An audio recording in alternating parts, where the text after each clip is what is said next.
Top quality और consistent performance के लिए सिर्फ सिल्वर पंप नाम याद रखना। ભાજપ સંગઠન મુદ્દે મહત્વના સમાચાર સામે આવી રહ્યા છે। ગુજરાતને આગામી સપ્તાહે મળી શકે છે નવા પ્રદેશ પ્રમુખ। આગામી સપ્તાહે ભૂપેન્દ્ર યાદવ આવી શકે છે ગુજરાતમાં। ભાજપમાં નવા રાષ્ટ્રીય પ્રમુખની ચૂંટણીની પ્રક્રિયા તેજ થઈ છે। તો દિલ્હીમાં 5 મોટા રાજ્યોના પ્રદેશ પ્રમુખોના નામ નક્કી કરવા માટે બેઠક થઈ।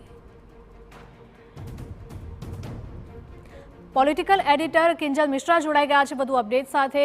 કિંજલ, જણાવશો કે ભાજપ સંગઠન મુદ્દે આ મહત્વના સમાચાર કહી શકાય, કારણ કે ગુજરાતને આગામી સમયમાં નવા પ્રદેશ પ્રમુખ મળી શકે છે।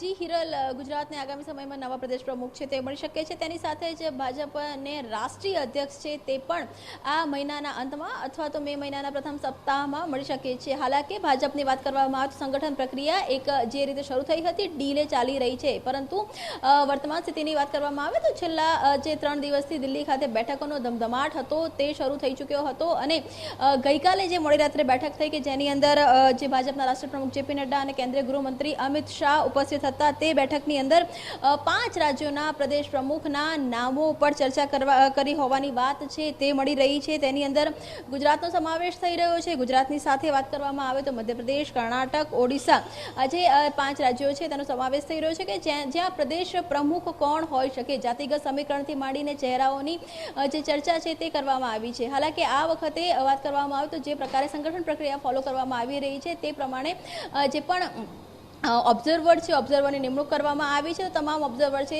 પોતાના રાજ્યમાં જશે। ગુજરાતની વાત કરવામાં આવે તો ગુજરાતની અંદર જે પ્રદેશ પ્રમુખની ચૂંટણી પ્રક્રિયા માટે ભૂપેન્દ્ર યાદવને જે કહી શકાય કે ઓબ્ઝર્વર છે તે બનાવવામાં આવ્યા છે અને આગામી સપ્તાહની અંદર લગભગ સોમવારથી આગામી સપ્તાહની અંદર ભૂપેન્દ્ર યાદવ એ ગુજરાત આવે તે પ્રકારની શક્યતા છે। મોટાભાગના ધારાસભ્યો અને સાંસદો તેમજ વર્તમાન જે સંગઠન પદાધિકારીઓ છે તેમને ગાંધીનગરમાં રહેવાની સૂચના છે તે આપવામાં આવશે તે પ્રકારની પણ વાત છે તે મળી રહી છે। કેમ કે આ પ્રક્રિયા એટલે પણ મહત્વની છે કેમ કે જ્યારે રાષ્ટ્રીય અધ્યક્ષ નિમણૂક થતી હોય છે, રાષ્ટ્રીય અધ્યક્ષ નિમણૂક પહેલા 19 રાજ્યોની અંદર પ્રદેશ પ્રમુખની નિમણૂક થવી એ જરૂરી છે। અત્યારની વાત કરવામાં આવે તો 14 રાજ્યોમાં પ્રદેશ પ્રમુખની નિમણૂક થઈ ચૂકી છે, ત્યારે યુપી અને ગુજરાત એ ખૂબ જ કહી શકાય કે 2 મહત્વના રાજ્ય ભાજપ માટે। તે જ રીતે મધ્યપ્રદેશને પણ ગુજરાતની જેમ એક હિન્દુત્વની લેબોરેટરી છે અથવા તો કહી શકાય કે પ્રયોગશાળા છે તે માનવામાં આવે છે। તો આ 3 જે રાજ્યો છે તેના પ્રદેશ પ્રમુખ અને તેની સાથે જ ઓડિશા અને કર્ણાટકના પ્રદેશ પ્રમુખ છે તેમની જે જાહેરાત છે તે આ મહિનાના અંત સુધીમાં થઈ શકે છે અને ત્યારબાદ રાષ્ટ્રીય પ્રમુખ માટેની જે આખી સત્તાવાર કાર્યક્રમ છે તે જાહેર કરવામાં આવશે।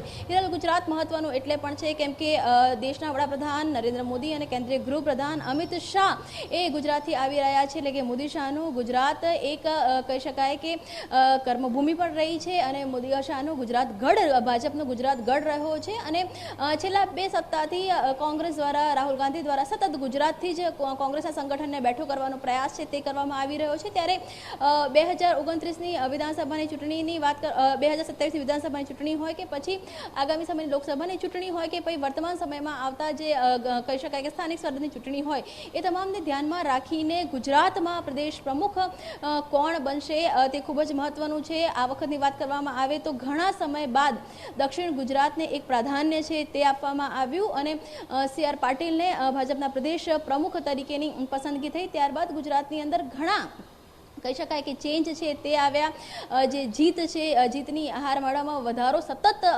જીતમાં સતત છે તે વધારો થતો રહ્યો। ત્યારે આ વખતે કયા ઝોનમાંથી, સૌરાષ્ટ્રના ઝોનને પ્રાધાન્ય આપવામાં આવશે કે ઉત્તર ગુજરાત ઝોનને પ્રાધાન્ય આપવામાં આવશે કે મધ્ય ઝોનને પ્રાધાન્ય આપવામાં આવશે કે ટ્રાઇબ બેલ્ટને પ્રાધાન્ય આપવામાં આવશે, તેની પર પણ ચિંતન છે તે કરવામાં આવ્યું છે અને ત્યારે માનવામાં આવી રહ્યું છે કે લગભગ આગામી સપ્તાહ જે નવા પ્રદેશ પ્રમુખ છે ગુજરાતને તે મળી શકે છે।